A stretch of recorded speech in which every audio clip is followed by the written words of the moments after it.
hay una conciencia en la escritura que tiene el escritor, hay un punto de llegada, no sé si se sabe el punto de partida, pero el de llegada sí. Y por ejemplo en este ejercicio en el que se arman, se conjuntan, se agrupan fragmentos, ¿cómo nos puede decir otra cosa? Eso es permitido, es una arbitrariedad, resulta un ejercicio creativo innovador. ¿Cuál sería la opinión de este ejercicio, de este tipo de ejercicio? Pues supongo que es un cadáver exquisito, ya con textos ya hechos, elegir pequeñas frases e ir reacomodando aquello, dándole un nuevo sentido, entonces se convierte en una experiencia literaria distinta. Y no solamente innovadora, ya viene la originalidad desde el momento en que quien lo está haciendo se convierte a su vez en autor, en este caso las compañeras en autoras de un nuevo texto, que pues de alguna manera también es parte de lo que hacemos. Creo que anoche hablábamos un poquito acerca de los plagios, ¿no? Hay quienes están plagiando adredemente sin agradecer al autor, ni siquiera entrecomillan y hacen eso.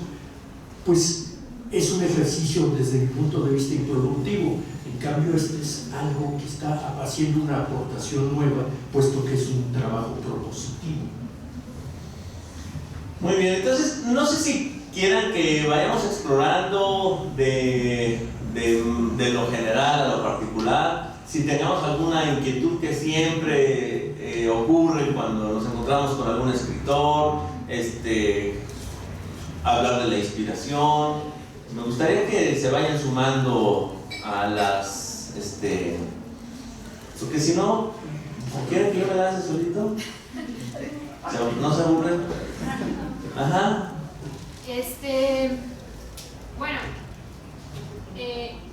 con lo que he leído y he investigado un poco, me he encontrado con el concepto de la jirafa.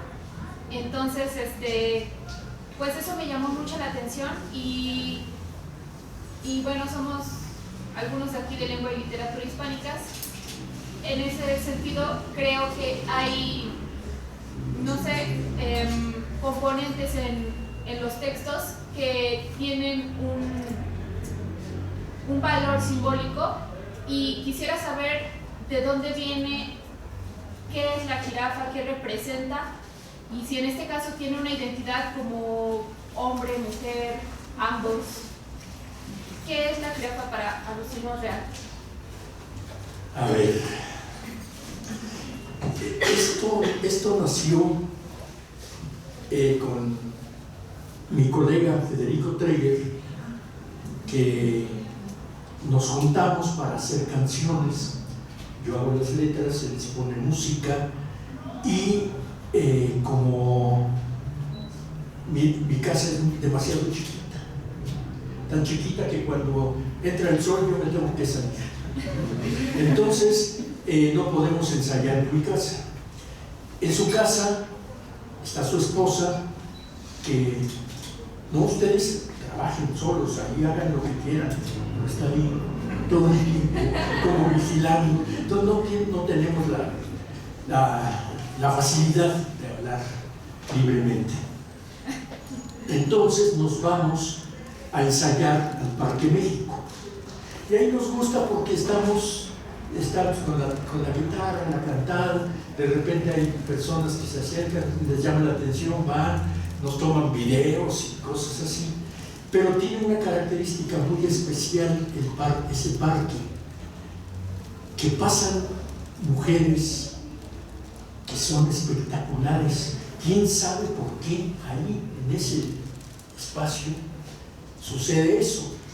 Entonces, claro, pues la distracción está a la orden del momento, ¿no? Estamos acá muy inspirados. ¡Ay, Anita! ¿Ya viste eso? Sí. No. Y empezamos. Y de ahí, un día, quién sabe a quién de los dos se le ocurrió decir que no, pero ¿te imaginas ir con una mujer así en la calle, a lo que se expone uno? Pues van a van a empezar a maliciar y a decir cosas, o le dirán a ella algo que a uno le moleste, en fin, ¿no? Y de repente pues le van a decir, oye, pues demasiado fuego para este bombero, ¿no? Entonces, a ver qué. Y de ahí, del pensar a salir con una mujer espectacular, verdaderamente, salió la idea, bueno, es que esto sería como ir con una jirafa en la calle. Todo el mundo va a voltear a ver, ¿no? Todo el mundo va a voltear. Entonces la jirafa, y dijimos, bueno, ¿qué tal si escribimos unos textos así? Yo había escrito junto con Victoria García Yoli un libro que se llama Alimonados, el cual contamos una historia y lo hicimos a la par, pero aquí Federico y yo decidimos hacer cada quien su propia versión de su jirafa, ¿no? Nos apropiamos cada quien una jirafa y vamos a escribir cada quien lo que le venga en gana de hacer eso. Y entonces así nacieron los textos de la jirafa, ¿no? Que ahorita ya están en el editorial de Puebla, a ver si nos lo publican, ¿no? Con los textos de uno y de otro, ¿no? Pero el origen es ese, ¿no?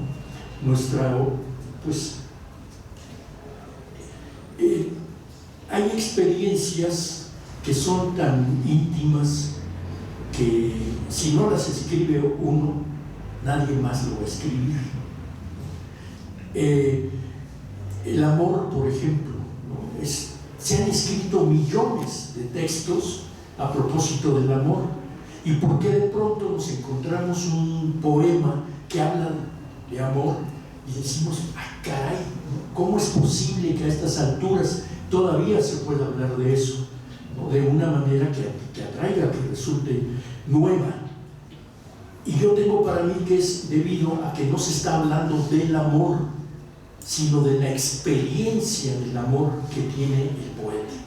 Entonces esa experiencia es tan única que curiosamente es lo que hace que se pueda identificar con la experiencia del lector, y de ahí surge.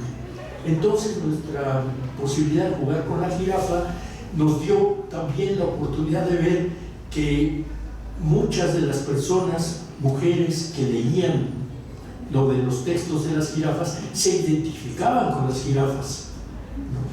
Y los varones se identificaban con nosotros como si fuéramos los personajes, como si fuéramos nosotros los personajes de lo que estábamos haciendo, ¿no? Y pues por mucho que uno diga es ficción, siempre quieren ver, no, es que eres tú, es que eres tú, y no, pues no, a veces ahí habrá las gotitas que siempre se filtren, ¿no? Pero evidentemente estamos trabajando, estamos ficcionando una realidad. Oiga, maestro, ¿y estas canciones que componen, cuál es el ritmo? ¿Nos puede traer un muestreo de letras? ¿Se acuerda de alguna? No. ¿De qué va? Son rock. Pues es que tenemos boleros, son bolero ranchero, jazz, en fin, pues. Porque ahí yo no sé, porque es la música, la pone Federico, pero y a mí nomás dice, esto lo hicimos en bolero ranchero. Ah, bueno, está bien. Ya. Pero yo realmente no lo sé. Y pues también buscamos hacer un tipo de composiciones que se salgan un poquito hasta que sea posible de lo trillado, de la manera de. Pero no se acuerda de ningún fragmento, maestro. Los escritores se están acostumbrados a exponerse ya a estas alturas, deberíamos de. Pero todavía tengo una parte de mí que no se quiere exponer al ridículo. Entonces me cuesta trabajo, ¿no? Y lo que podría hacer tal vez es poner una, y a ver si el volumen alcanza para que se oiga. La tengo grabada por ahí, ¿no? Y eso podría ser. Y así ya no me da tanta pena Pues no. Es como si fuera otro. Es como esa ya pertenece al si quieres después lo vemos, ¿no? Sí. Para no interrumpir el conversatorio. A ver, ahí atrás, por favor. Hablando fuerte para que escuchemos todos. Bueno, pues primero un agradecimiento por haber aceptado la invitación aquí a nuestra hermosa facultad. Pues tenemos esta duda luego los que no estamos tan metidos en la literatura, ¿no? Nosotros sabemos que los literatos se nutren con a veces con textos filosóficos, con obras de teatro, con algunos pasajes históricos, etc. ¿Usted ha habido alguno de estos ejemplos que yo mencioné, alguno que a usted le haya llegado, alguno que a usted le fascina y que lo haya plasmado en alguna de sus obras? todos? Sí, yo creo que uno se nutre de prácticamente todo lo que lee. No hay una elección. Incluso cuando dice uno, es que yo me identifico con Proust. Pues no, me identifico a lo mejor con un párrafo. Y ya, porque ese párrafo fue el que me nutrió y es al que le debo cosas. Y pasa con la filosofía, con el teatro. A mí las obras de la tragedia griega, yo tengo así como mis maestrazos a Sófocles, Esquilo y Eurípides, y vuelvo a ellos cada que puedo, ¿no? Porque me están enseñando, me están ilustrando a propósito de la condición humana, y como a mí es lo que me interesa también a vez transmitir, pues me nutro con ellos. Ya actualmente ya no hay dramaturgos que escriban las obras. Ahora son dramaturgos, directores, actores, productores, y entonces pues, ellos solitos plasman todo el trabajo. Pero los dramaturgos, de la manera de antes, pues claro que me nutren, pero me nutren los cuentistas, me nutre un filósofo, me nutre un poeta, me nutre ir en el metro escuchando a la gente, me nutre ir a tomar un café y empezar a imaginar a una persona que está sentada, bueno, esa persona quién es, cómo es, qué es lo que le pasa, por qué está sola, y le empiezo a inventarle la vida. Y yo creo que los motivos los encuentra uno en todas partes, cuando ya fue digamos, puliendo esa manera de metiche de ser, porque anda uno metiéndose en la vida de todos y rescatando y sacando, apropiándose de lo que se pueda.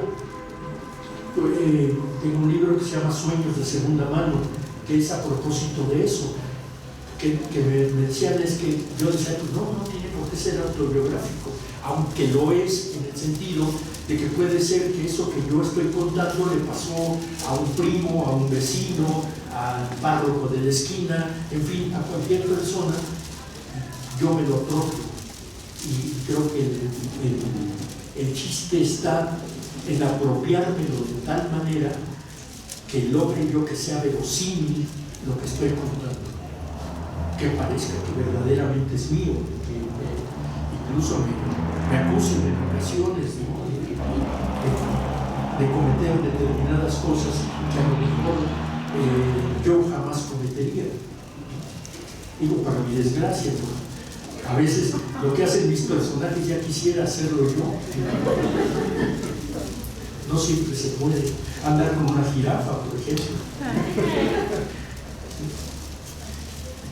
Está la cuestión de es que son también esto de los amores imposibles. Hablaba yo de que era sirenólogo, esa cuestión de la imposibilidad, ¿no? En el libro de La mujer de tu prójimo tiene un epígrafe que dice: no desearás a la mujer de tu prójimo, entonces ¿a cuál?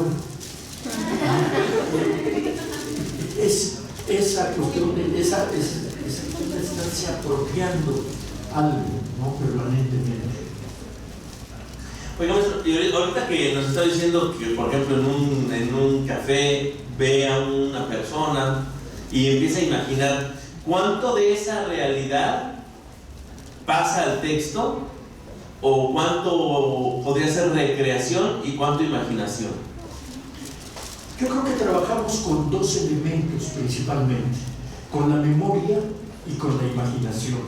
Y llega un momento en que yo al menos no sé dónde acaba la memoria y empieza la imaginación, o dónde principia la imaginación y acaba la memoria. Ahí hay una mezcla, porque por mucho que yo trate de inventar la vida de una persona, tarde o temprano voy a caer en la tentación de alguien que conozco y que tiene esas características de lo que estoy inventando. Entonces la imaginación está jugando su parte, pero entra la memoria para conformar un personaje. Para mí un personaje nunca está conformado de una sola persona, se va nutriendo de varias, y entonces agarra uno lo que necesita de esta persona, de esta otra, y el arte está en conformar un personaje completamente creíble por medio de esa armazón que está uno haciendo. Oye, maestro, cuando usted se vuelve el personaje, salgo huyendo. ¿qué características se veta para que aparezcan ahí? ¿O deja salir todo? ¿O hay una autocensura? No, creo que lo peor que nos puede pasar, si hay algo peor que la censura, es la autocensura. Entonces, no creo que los únicos momentos de mi vida en los que soy realmente libre es cuando puedo hacer eso. Porque entonces le doy permiso a mi yo reprimido de que actúe. Y pues ahí me doy vuelo. Y tengo que andar con mucho cuidado porque también pueden venir los excesos. Y entonces echo a perder el trabajo. Me engolosino. ¿No? ¿De tanta libertad? Pues sí. El ego empieza a crecer, y a crecer, y digo, espérate. Entonces sí podemos asegurar que el arte es un espacio de total libertad. Pues yo creo que es para mí el único espacio donde puedo realmente ser libre. Porque si hablamos de la libertad, bueno, yo soy libre de irme a Europa, pero no tengo dinero, no tengo las condiciones, en fin, ¿para qué me sirve esa libertad? ¿No? Soy libre de amar a esa jirafa, pues sí, pero la jirafa le fue una gran problema. Y ya, entonces mi libertad siempre va a estar acotada, condicionada y todo. Pues yo creo que la libertad, hay términos muy especiales, la libertad, la justicia, Dios, que pues están bien como mitos, pero como realidad, ¿no? Y lo que me gusta es inventar la realidad, así es que al inventar la realidad sí puede actuar, poner a un personaje que actúe con mucha libertad. ¿Y esa libertad del arte no de pronto se ve interrumpida cuando un personaje se rebela contra el autor? Generalmente lo hacen, los personajes se rebelan y pues siento que es lo mejor que le puede pasar a uno como autor, que el personaje cobre tal vida propia que uno como autor ya no pueda llevarlo a un determinado final, porque el personaje dice, no, ese final que tú estás poniendo no es consecuente con todo lo que ya has planteado de mí. Entonces, para mí los finales no son finales, son consecuencia de todo lo que ya se plasmó en la historia que se está contando, porque tiene que haber un poquito este planteamiento que hacían las compañeras con el texto, pues cuál es la historia secreta que hay en un cuento. Por ejemplo, creo que todos conocen, o la mayoría conocen el cuento La gallina degollada. Bueno, y nos quedamos con el horror de lo que pasa con los niños que han perdido la la noción de la razón, en fin, la niñita bonita y todo. Pero ahí toca uno de los temas que a mí me gusta mucho tratar, que es la descomposición de la pareja o la descomposición del amor dentro de la pareja. Porque nosotros estamos viendo el desarrollo de esa historia, pero la historia secreta está enunciada y sugerida todo el tiempo en la medida que van haciendo cada uno de los niños y que al cabo de poco tiempo pierden sus facultades mentales. Entonces se va deteriorando el amor y cada vez más, cada vez nace un hijo, sale mal y entonces el deterioro se va dando y se va dando. Entonces leer esa historia secreta nos está contando otra historia, que es la historia de la pareja, cómo se empiezan a culpar, cómo se empiezan a sentir mal cada uno de ellos por tener ese hijo enfermo, en fin. Y eso es una parte muy importante del trabajo literario, tanto del autor como del lector, poder percibir, darse cuenta y contar esa historia secreta. ¿Y el lector sí tiene ese trabajo de completar un texto?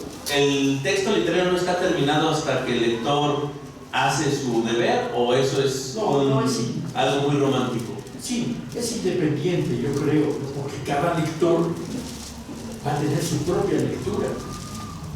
Y eso es también lo que a uno le encanta, ¿no? Yo, por ejemplo, hoy he estado viendo esas versiones de los cuentos, digo, caray, ¿no?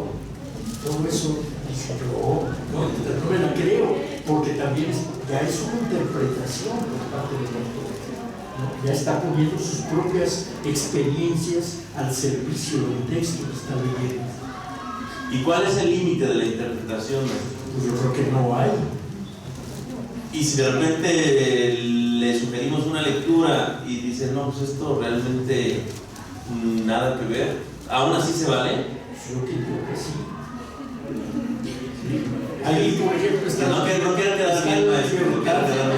la libertad del lector de agarrar y decidir a propósito de lo que está leyendo. Incluso la recomendación, si un texto no te atrapa, no te sugiere, no te está diciendo nada, pues déjalo. Pero entonces, a partir de eso podemos suponer cualquier interpretación es válida. Sí, cualquiera. Ya todos tienen 10.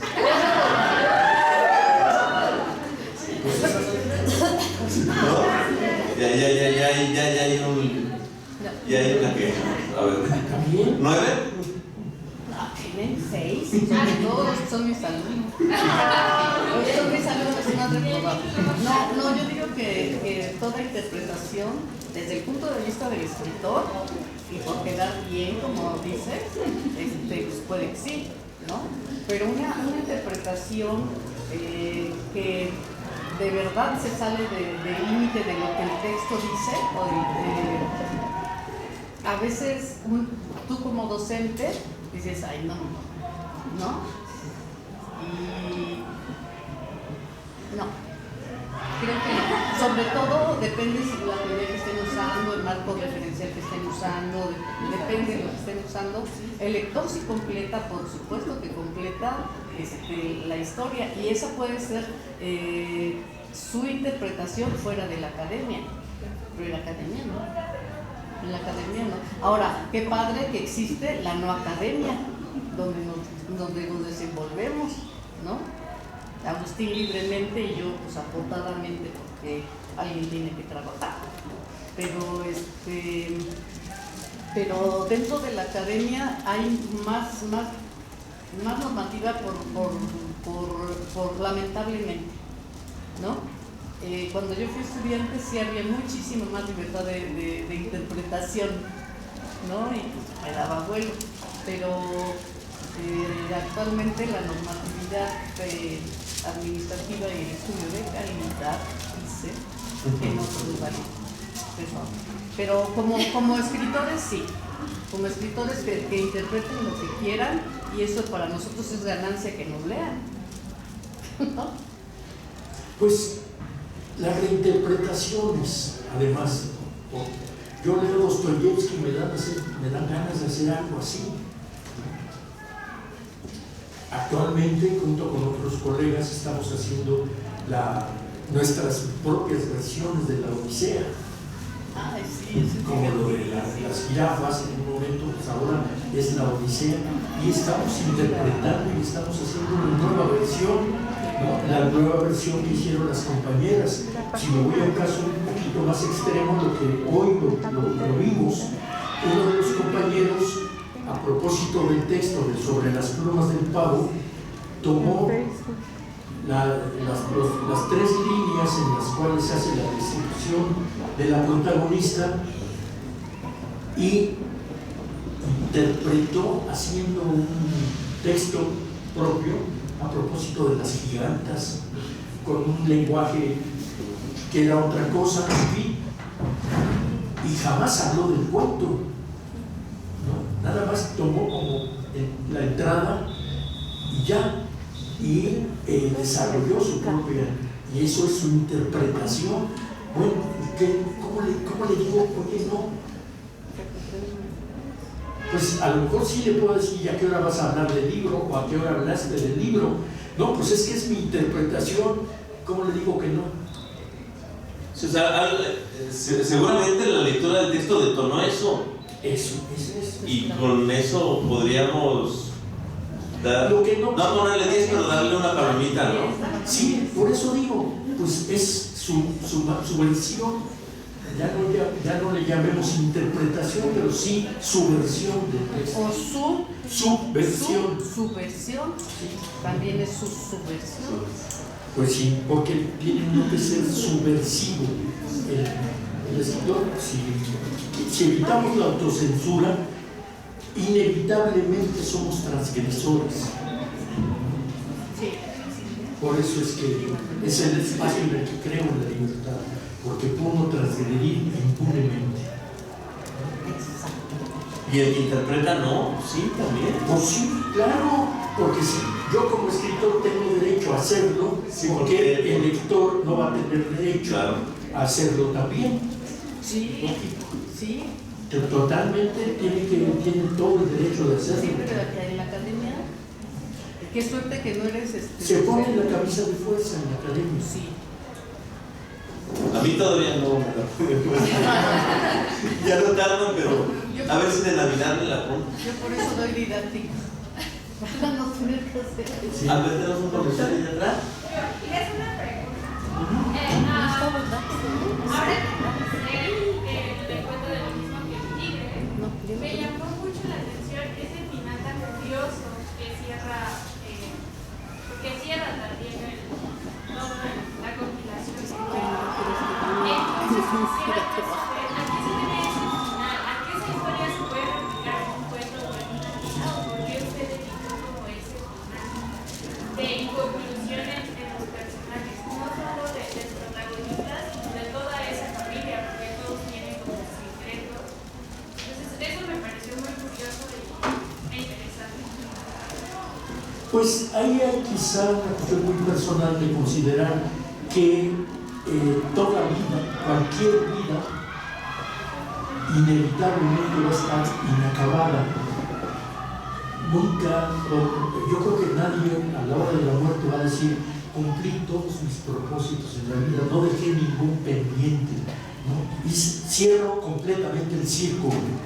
Eso donde está tan de moda de cerrar los círculos. Yo no creo que a la hora de que uno se vaya, va a cerrar círculos y no se va a ir con alguna deuda o con algún pendiente. Entonces, llevado al terreno de las historias, ahí incluso hay dos que son historias sin terminar, porque la historia como tal no termina. Pero yo me pregunto muchas veces, ¿y qué historia en la vida como en la literatura sí termina? Vamos al cuento de la gallina degollada, ¿ahí acaba todo o podemos retomar la historia? ¿Qué pasa con los papás? ¿Qué pasa con la niña?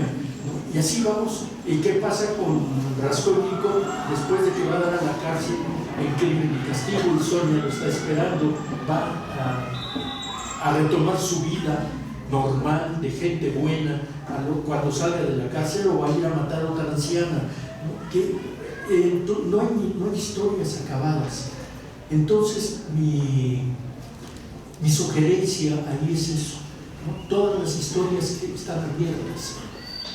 Para mí, como lector, pues yo me apropio. A ver, esta historia que dejaron aquí, yo la voy a continuar. Lo más seguro es que la desvirtúe y que me vaya por otro lado, que no esté haciendo lo mismo que hizo el autor. Me estoy nutriendo nada más de eso, pero dejar los finales más, no inconclusos, pero sin final, ¿no? Porque con todo lo que se plantea en el cuento, supongo que no hay necesidad de un final, ¿no? Ya está ahí y puede terminar ahí, o dos frases antes, o a lo mejor dos después que le podríamos agregar, pero lo esencial ya está. Y ahí me gusta mucho presumir que yo me considero esencialista, de estar buscando la esencia de las cosas. En este caso, ¿cuál es el conflicto humano? ¿Cuál es la esencia de ese conflicto? Y es lo que voy a tratar de transmitir. Hablábamos de que hay, desde mi punto de vista, dos vertientes de los escritores: el que tiene algo que decir y el que meramente tiene algo que contar. El que tiene algo que decir es el que veíamos, es el que hace vibrar, es el que deja la víbora chillando, como dicen, ¿no? Y el que meramente tiene algo que contar, pues como decir, mira qué bonito lo contó, pero al día siguiente ya se me olvidó, o cuando termino de leerlo me pregunto, ¿y qué más? ¿Qué hay después de 5 o 10 páginas muy bien escritas y demás, pero que no me dijeron nada? En cambio, puede ser que haya un texto de media cuartilla que me deje temblando, o que lo que me sucede, ¿no? Ahora nada más que ya cambió un poquito. Durante mucho tiempo yo decía, qué ganas de conocer a este autor, para salir corriendo de mi casa cuando termino el libro, ir y estrechar la mano que escribió ese texto, ¿no? Entonces ahora ya lo modifiqué gracias a una autora que yo dije, no, cuando la vi yo dije, no, la estrecho completa, no nada más la mano, entonces con permiso, ¿no? Entonces ya ahí hay una modificación, ¿no? La propia vida lo lleva a todas esas cosas. Y el escritor o la escritora, como seres dentro de la sociedad, ¿tienen alguna característica especial? ¿Usted se siente diferente en algún aspecto? ¿O qué? ¿No? Porque a veces en los salones de clases hablamos como el autor o la autora, la poeta, el poeta, pero en el trato, en el día a día, usted sí sale a la calle y dice, yo soy escritor y tengo estas características que no tiene las demás personas. No, yo salgo al barrio y voy a comprar mis cosas al súper, yo llevo mi ropa a la lavandería y voy a comprar mis tacos al pastor 2 cuadras adelante, en fin, y no voy a llegar, fíjense que soy escritor, Incluso en el por ejemplo, Facebook se ha convertido en el segundo apellido de mucha gente. Soy Jaime Hernández, escritor. Margarita Ibáñez, escritora.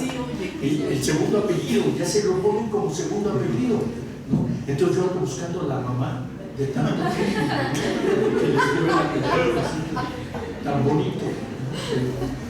Es horrible. Pues no creo que sea o que. Pero sin embargo nos dijo hace rato que usted está nada más observando, analizando, imaginando. O sea, si hay una característica que, o sea, o usted cuando se sienta dice, aquella persona que estaba o el mesero que me vino a atender o la mesera seguro me está analizando y qué estará imaginando de mí. Eso no nos pasa por la mente, ¿o sí? Pues no, a mí no me pasa. Yo lo que sí he oído algunas veces dicen el loquito ese que está ahí. pues así es como lo ven a uno, ¿no? Pero, y no es porque uno se lo proponga, simplemente ya anda, pues voy, ya no lo hago así, ¿no? Pero iba yo en el metro escribiendo haiku, ¿no? Entonces las sílabas, ¿no? Esta frase, 5, es muy siempre, ¿no? Y no me doy cuenta, hasta que me doy cuenta cuando veo que la gente se me queda viendo así como diciendo, no, sí viene deschavetado, ¿no? Pero pues, cuando estaba yo escribiendo el diccionario, porque pues en todas partes andaba en cualquier palabra eso, y ahí estaba y me paraba y anotaba, pero pues son características del oficio, como los que son policías y ya andan vestidos de civil y todo, y le dicen, no, oiga, ya quiere sacar la fusca, ¿no? Entonces, porque ya es de formación de oficio. Pero entonces sí siente alguna especie de rechazo social, ¿no? o qué, un cierto juicio o juzgar. Curiosidad. Eso sí, porque desde que empecé con estas cosas, mi propia familia, mis hermanos me veían así como que este es el ejemplo, como soy el mayor de la familia, de los hermanos, este es el ejemplo a seguir. No, pues, está difícil. No hay futuro. No, así no se va, no, al contrario. ¿No? Y pues tiene uno que andar con la credencial por delante. Ay, no. Bueno, sí, pero... Bueno, no sé por qué. Pues es que todo, etcétera. Sí.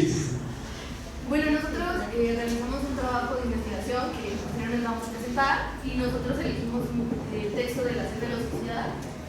Y cuando empezamos a leer este texto y nos metimos dentro de él, nos surgió la duda de qué fue lo que pasó por su mente, cuáles fueron los sentimientos con los que se encontró en el momento de plasmar ese escrito.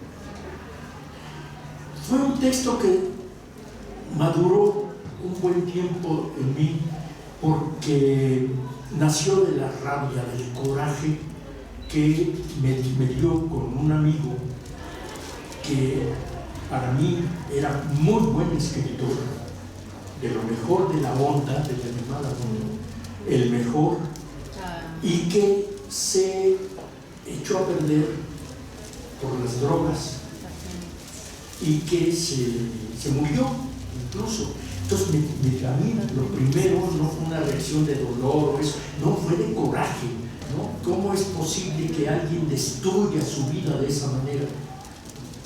Entonces la rabia fue la que me impulsó primero, pero tuve que dejar que se asentara la rabia para poder hacer un texto que no fuera rabioso, sino que fuera pues, lo más cercano a esa realidad, que sí tiene que ver con pues, un grito como de auxilio, ¿no? De esas muertes estúpidas ante las que uno se revela. Entonces, la Sed de los Suicidas nació por eso, porque este compañero que se llamaba Jesús Luis Benítez, ¿no? Era un buenazo, ¿no? Yo lo quería y lo admiraba mucho, pero no pudo, ¿no? Y terminó muriéndose feamente, muy feamente, a causa de su adicción. Entonces de ahí viene la sed, y sí tiene que ver con alguien en especial.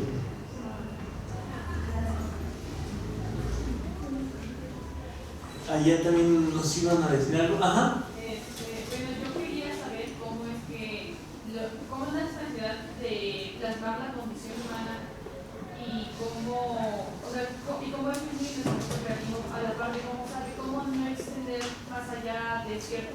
Bueno, cómo es que logra capturar los momentos que ustedes capturan en las descripciones y cómo saben qué momentos deben parar para no prolongar de manera innecesaria. Ah, caray. Eso sí, quién sabe.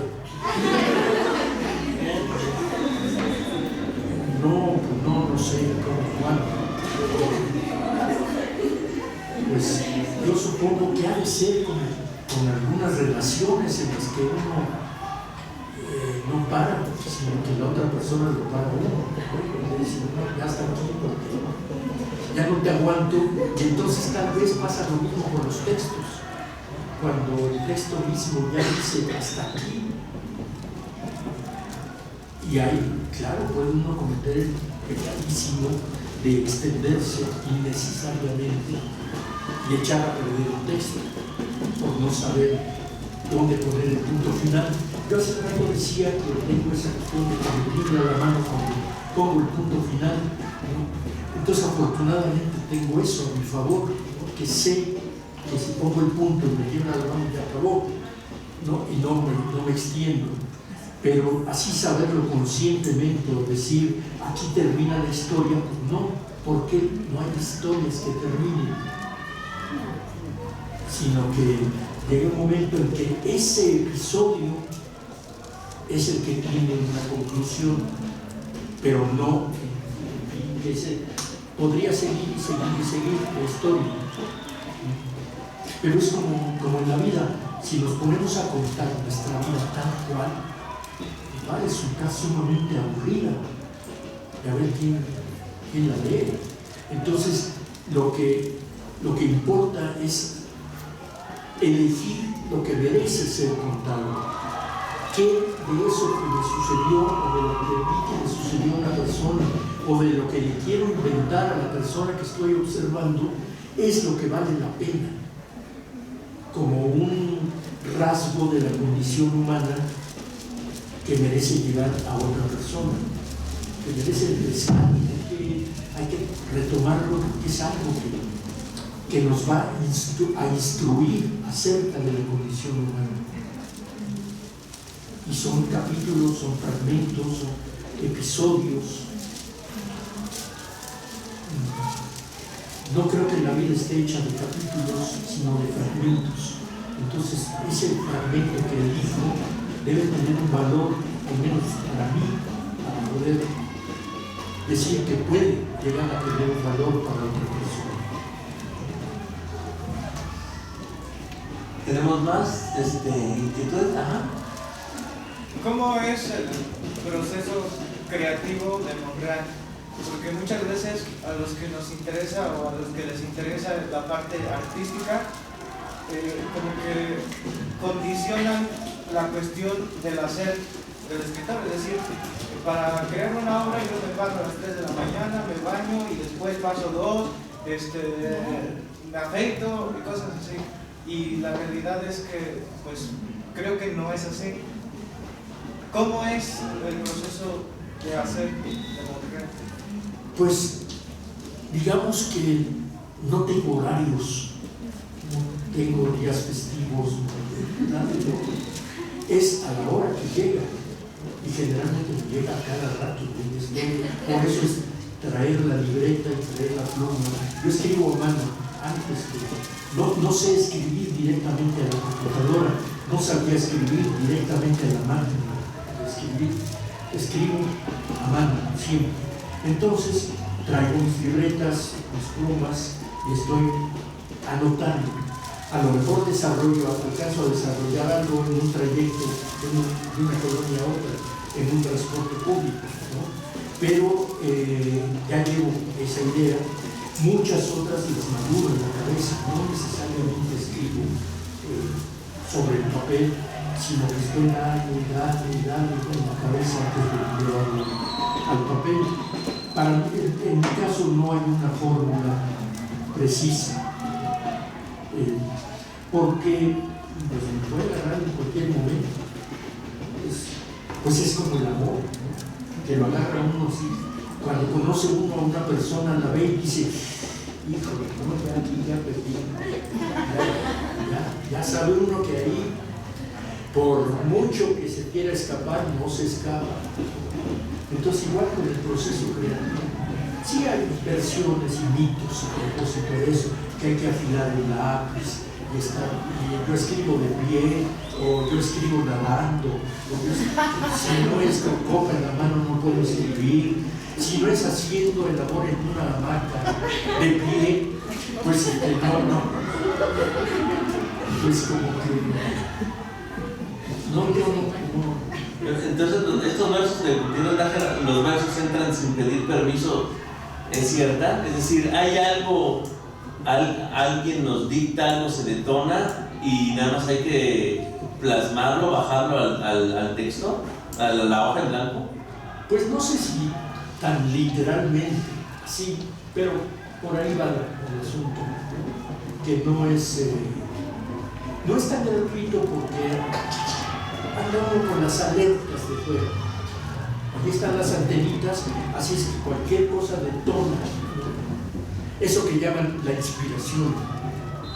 Una palabra escuchada, o un comentario, una persona que nos atrae por algo, que no es necesariamente una cuestión sexual. No, hay atracciones, personas con una personalidad tan especial que uno dice, ay, caray, y entonces, ¿quién es esa persona? ¿Qué es esa persona? ¿Cómo acercársele o no? Mejor inventarla porque quién sabe. Entonces, ¿el detonante es externo o es también interno? O es también la revelación interna, claro. Sí, también. No, sí. Agustín, ¿y has tenido tiempos de infertilidad literaria? Sí, cómo no. ¿Y de cuánto tiempo? Ya lleva toda la mañana. No, pero ahorita no es así. No, pues a veces me he pasado hasta 6, 8, 10 horas sin estar. Yo ya llevo 6 o 10 años. Esos momentos de infertilidad son terribles. Son terribles. O, pues, bueno, cuando vivía en Canadá, pero que de repente, pues estamos ahí tratando de encontrar un adverbio, mi amor, entonces me voy a acostar. Oh, espérate. Entonces, a veces la fertilidad es interrumpida.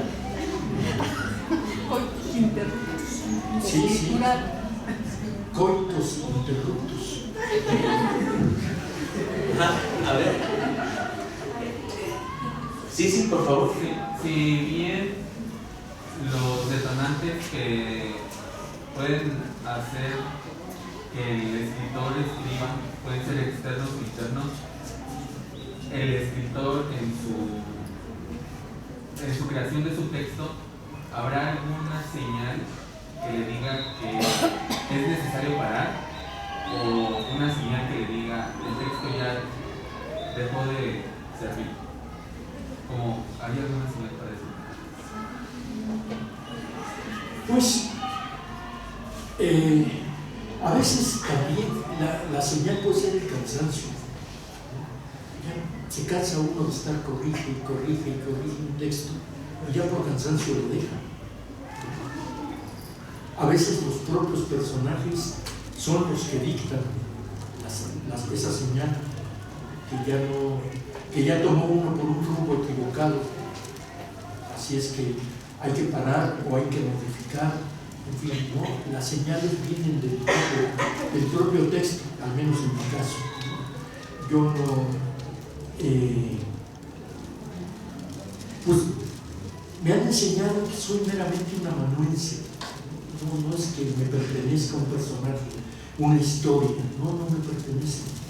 Entonces, pues si no me pertenece, tiene voz propia, va a llegar el momento que le digan alto, por aquí sí, por aquí no. Se acabó, pero una cuestión concreta que yo pueda decir, este tipo de señal me alerta, al menos en mi caso no lo tengo. Gracias. Usted iba a preguntar algo. Sí. Ella. Usted, sí. Bueno, me iba a preguntar precisamente si había algún momento tenía una pausa en su escritura, pero ya conozco que no. Entonces, retomando esa línea de pregunta, ¿qué consejo podría darle a alguien que se encuentra en ese proceso en el que ya no salen más letras de uno mismo?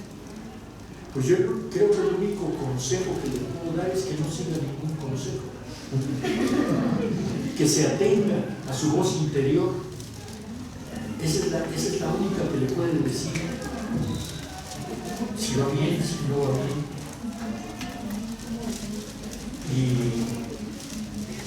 Y pues leer mucho, porque leyendo eso, y leyendo con atención ahí sí, para que darse cuenta cómo se construye un personaje, qué técnica empleó el autor, cuál es la estructura que tiene un cuento, una novela, una minificción, un poema, en fin, estar apropiándonos de los elementos, de los recursos que puede uno emplear para saber hasta dónde puede estirar la liga frente al lector. Cortázar decía que la novela gana por puntos y el cuento por nocaut, ¿no? Y cuando tuve la oportunidad de hablar con él, le dije, bueno, muy bien, el cuento gana por nocaut, pero ¿en qué rango? ¿Por qué? Vamos a noquear en el primero, en el sexto, como Julio César Chávez, en el 12º y faltando 14 segundos para que acabe la pelea, viene el knockout. Entonces, ¿en qué momento estirar la liga frente a la cara del lector y que el lector esté, que la va a soltar?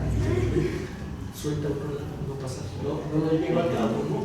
Pero la tensión de un texto creo que nos va a ir marcando hasta dónde, ¿no? Llegamos al momento climático y hay que cerrar ya, pero hay que tener esa conciencia de estoy estirando la liga porque estoy creando una tensión determinada. Esa tensión me va a llevar casi de inmediato e irremediablemente al momento climático y al cierre, porque ya no habrá más, ya no podré seguir estirando la liga, y eso podría ser una señal, digamos, ¿no? A propósito de esto, de dónde parar, en qué momento, pero es algo que se va aprendiendo. Entonces, finalmente estamos en un oficio que se aprende. Bueno, maestro, perdón. Es que había una compañera también que quería. Sí. Ahora sí.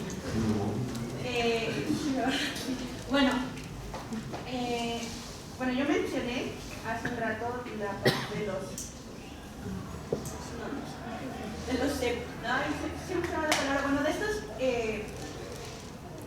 textos que escribió de 7 ¿Septálogos? Los septálogos, gracias.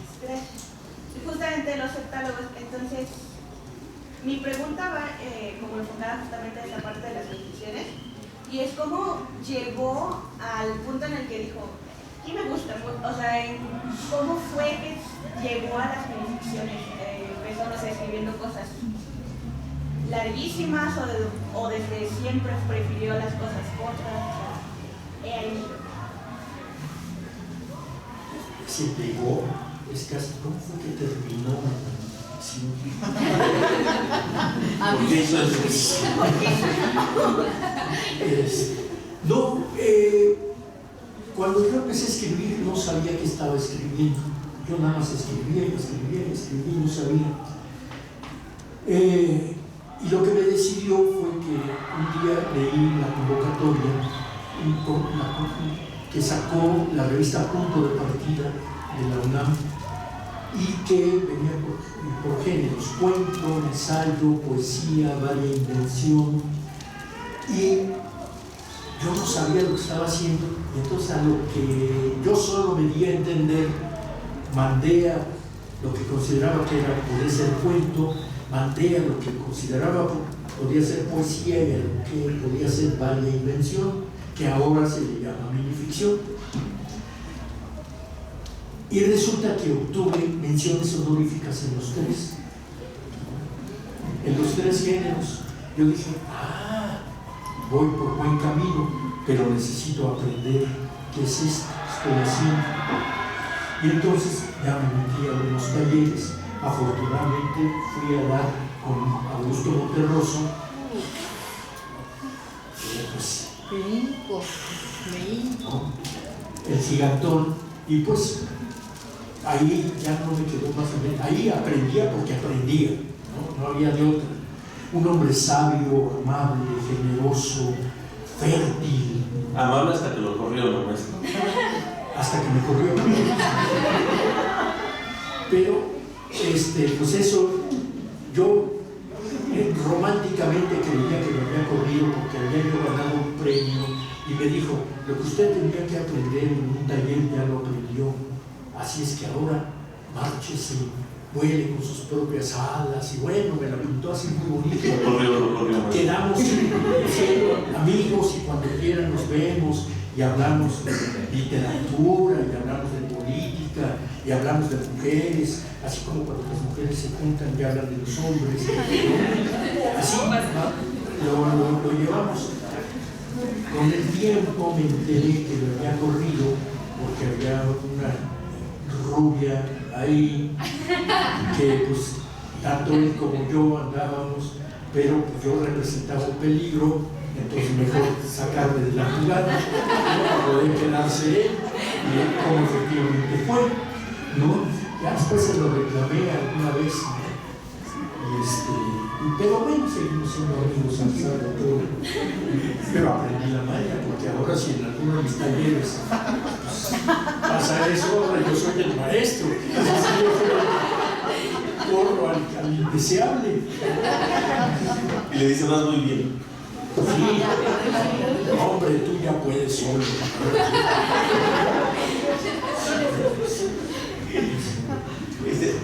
Vamos a pausar, vamos a seguir con la siguiente actividad por respeto a quienes ya les toca, y vamos a retomar una charla más en el momento de la presentación del libro. Maestro, si quiere, seguimos un poco con algunas preguntas que quedaron, pero ahorita vamos a pasar a la siguiente mesa para respetar los tiempos un poco, ¿no? Entonces, pasen por favor quienes van a participar.